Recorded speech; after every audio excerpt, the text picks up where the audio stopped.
안녕하십니까.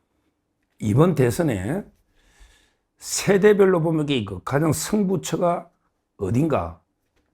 이게 저는 2030으로 봅니다.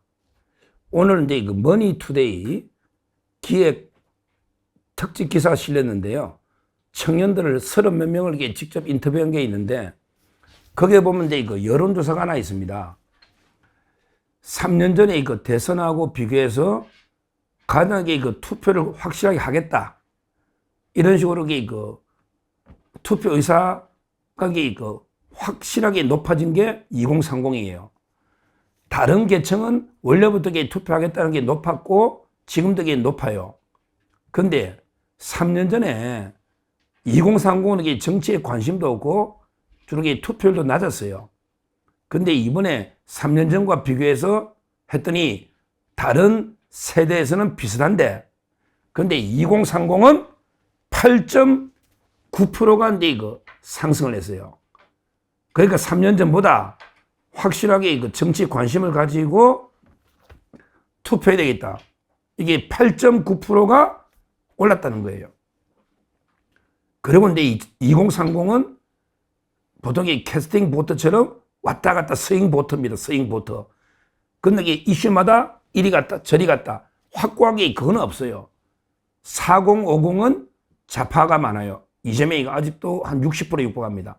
4050은. 근데 또 어르신들 60, 특히 70대 어르신들에게 아직 보수가 압도적이에요. 그러니까 2030이 어디로 가느냐?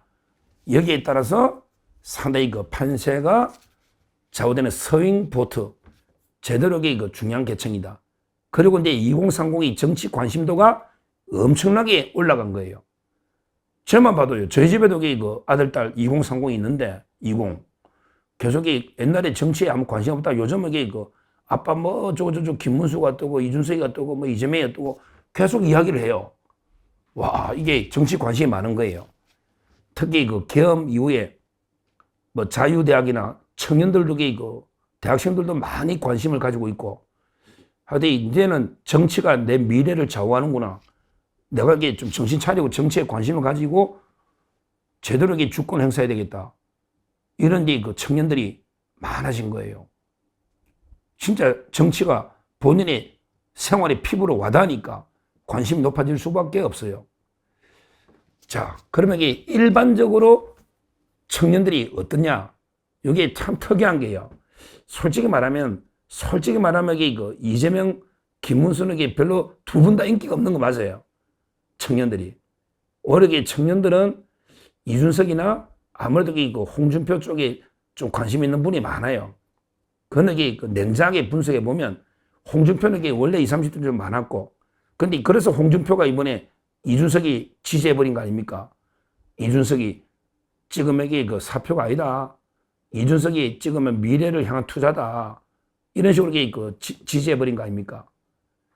그러면 우리는 어떻게 해야 되느냐? 어떻게 해야 되느냐? 근데 하나 희망은요. 요걸 또 2030 중에 윤석열 대통령 지지가 많아요. 그렇게 자유대학이나 보면 알죠. 그러니까 2030 중에 대부분 보면 이재명에 대해서는 아주 반감이 높습니다. 이재명 지지율이 아주 바닥이에요. 근데 이준석하고 윤석열 대통령은 지지가 좀 있어요. 근데 김문수 후보는 이제 또 아무래도 연세도 있고 상대적으로. 그러니까 2030에 원래는 홍준표, 그 다음에 윤석열 대통령, 이준석 이런 표가 조금 있는데, 이준석에는 이제 남성표죠, 남성표. 계속 여성 갈라치기 하니까 페미니즘 남성표예요.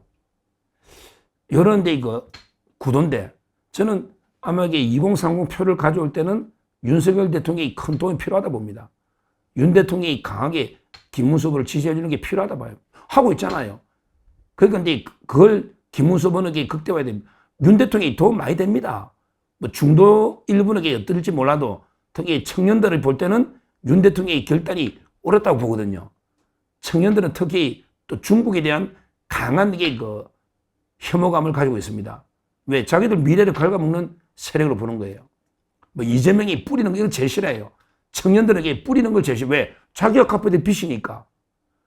그래서 결국 저는 어떻게 해야 되느냐. 김문수 후보는 이제 그 윤석열 대통령의 그 청년에 대한 지지, 이걸 고스란히 가져오도록 노력해야 되고요. 자, 그러면 이게 우리는 선거운동할 때 캠페인을 어떻게 하느냐. 이렇게 저는 두 가지로 접근하는 게 좋다 봐요. 첫째는 이제 이거, 이재명은 이제 인기도 없으니까 원래 더 고사식이 돼요. 바로 이제 이거 한마디로 하면 이재명이는 미래 약탈 세력이다. 이게 딱 좋아요. 프레임이 중요합니다. 이재명 이놈이 말마다 뭐 내란 청산, 내란 종식 이러잖아요. 그게 진짜 잘못된 프레임이거든요. 내란이 어디 있다고. 지금 내란 주장은, 이거는 우리 보수, 진짜 내란 종식한다는 그게 바로 내란이야.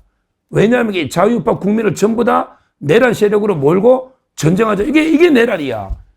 이재명이가 내란 종식하는 게 그 프레임 자체가 그게 내란이라고. 그게.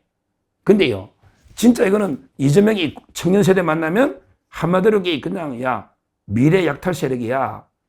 그러게 너 주권 침탈 세력이야. 이재명이가 되면 중국한테 너 다 먹혀. 주권 침탈, 봤지? 간첩이나 기밀 빼가는 거. 그 다음에 미래 세력 뿌리는 거 봤지? 이재명이 이런 식으로 하면요, 이거는 먹힙니다. 제가 보기에 그냥 20, 30대에서는 이재명 씨 무자백 깎아놔야 돼. 미래 약탈 세력 또는 주권 침탈 세력이다. 이 프레임으로 저는 접근하면 된다 봐요. 그러면 이준석이는 어떻게 접근해야 되느냐. 이준석, 홍준표까지 갔는데 이준석이는 어떻게 해야 되느냐. 저는 한마디로 갈라치기 분열 세력이다. 이 프레임이 좋아요. 갈라치기 분열 세력이다. 이준석이는. 보세요. 전부 갈라치잖아. 벌써 여성하고 남성을 갈라치잖아요. 그 다음에 세대 포위라는 것도 어르신들과 젊은이들이 40, 50대 포위하자. 전부 갈라치는 이런 분열 세력이에요.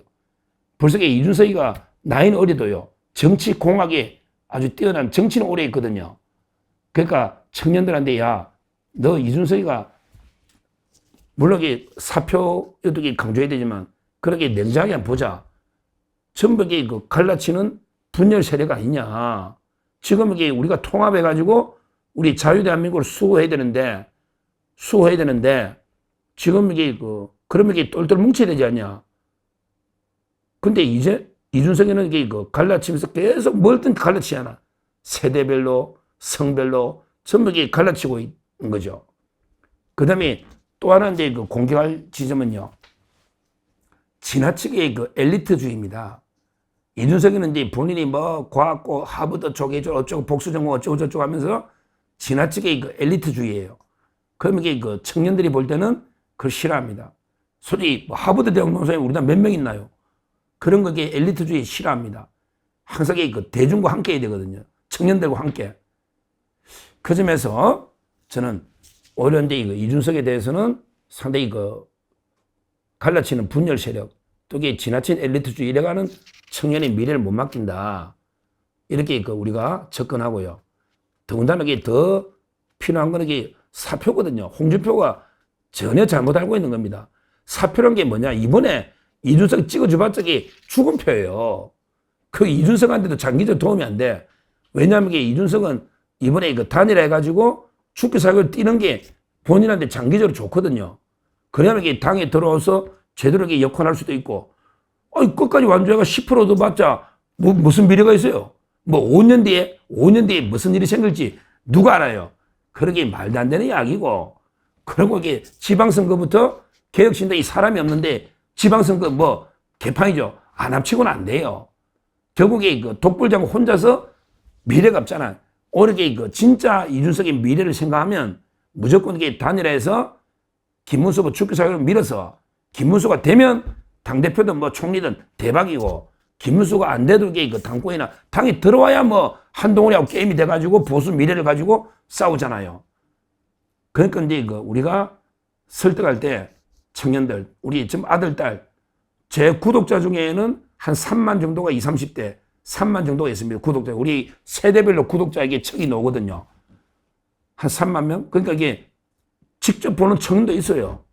그리고 우리 어르신들이 많이 보는데 손자나 또 아들, 딸 설득할 때, 야, 이재명은 안 된다고 청년들이 보니까 그래. 이재명이 그렇다 치고, 야, 이준석이는 이게 너가 한 표 찍어주는 게 이준석이한테 도움되는 게 아니다. 진짜 이걸 막 의미 없는 사표고 진짜 이준석을 네가 위한다면 단일화를 시키도록 그러게 이번에 어떻게든 이재명 정권을 막아야 되잖아. 이재명이가 5년 하면 이준석이 5년 동안 야 교수 간다. 그냥 두겠냐? 지금 이게 고소고발이 몇 건이냐? 그러면서 이게 또 김문수 후보의 이제 장점도 알려야지. 김문수 후보가 청년들한테 안 알려져서 그렇지 알려지면 알려질수록 미담밖에 안 나오거든요. 이제 소방관 진실도 나오잖아요. 소방관도 이게 직접 글 썼잖아. 그때 내가 관등 성명 안 된 거는 본인 잘못이고 그리고 그게 갑질한 게 아니에요. 김문수 후보가 뭐 갑질해. 다 이렇게 한 번씩 점검하거든요. 근데 진정성이 소방관들이 옛날에 감사표 줬다니까 물러날 때 그리고 소방관 진짜 처우를 제일 한 거는 게 김문수입니다. 이런 게 우리 김문수 후보에 대해서 꼰대임이 잘못 알려진 걸 청년들한테요. 홍보를 해야 돼요. 그러면 이게 청년들은 다 이게 알거든요. 결론적으로 이제 이거 제가 드리고 싶은 말씀은 2030이 이번에 대세 가장 중요한 계층이다. 왜? 8.9%가 저번보다 투표하고 관심도 많다는 거예요. 그러면 이게 어떻게 우리가 접근한다? 이재명이는 이게 미래 약탈하는 주권 침탈하는 이런 세력이 원래 인기가 없으니까 그렇게 딱 정리하면 이재명에게 끝나는 거예요. 그럼 결론은 이게 이준석인데 요거는 이제 몇 가지 전략으로 이준석이는 일단 이게 기본적으로는 이게 분열주의 계속 갈라치는 그러면서 이게 엘리트주의자 아니냐 이렇게 우리가 비판도 하면서 그리고 그래도 이준석이 좋아하는 사람이 있으면 야 진짜 이준석이를 위하는 길이 뭐냐 네 한번 생각해봐라. 이번에 10% 해봤자 이게 무슨 의미가 있냐. 이재명이 대통령 되고 뭐 그런다고 그 분리돼가 어차피 분열돼가지고 뭐 지방선거를 이기겠냐. 사람 누가 있냐 거기에. 어차피 도움이 안 된다.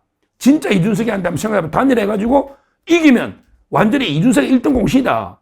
이기면 지더라도 이게 훨씬 당 합쳐가지고 하는 게 정치하는 게 훨씬 도움되는 거 아니냐.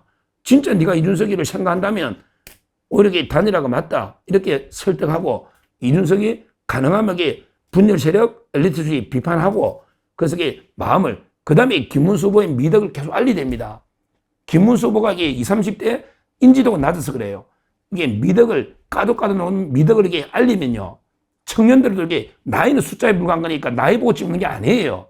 우리 2030 진짜 똑똑하거든요. 이렇게 김문수 미덕을 알리면 충분히 야 우리 자유민주 체제를 수호하는 데는 김문수다. 김문수는 우리 할아버지 할머니처럼 우리를 진심으로 진짜 위해주는 정치인이다. 이렇게 하면요. 진짜 김문수 공약이 가장 청년들한테 와닿잖아요.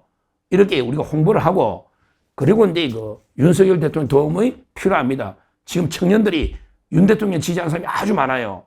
그렇게 팩트입니다. 여론을 보이잖아요. 거의 한 30, 40% 넘을 거예요. 청년들이. 이런 식으로 우리가 다각도로 이준석 문제는 접근해야 된다. 이렇게 말씀드리고 이 방송을 직접 본 2030 세대들은 보고 좀 주위에 널리 알려주시고 또 우리 아버님, 어머님, 할아버지, 할머님들이 보면 손자, 손녀, 아들, 딸에게 이렇다. 이렇게 한번 설득해서 우리가 2030에서 김문수 후보가 압승하면요. 바로 대선은 승리한다. 이렇게 왜? 아무래도 어르신들은 압도적이니까 2030만 이기면 충분히 우리가 이길 수 있다. 이렇게 말씀을 드립니다. 감사합니다.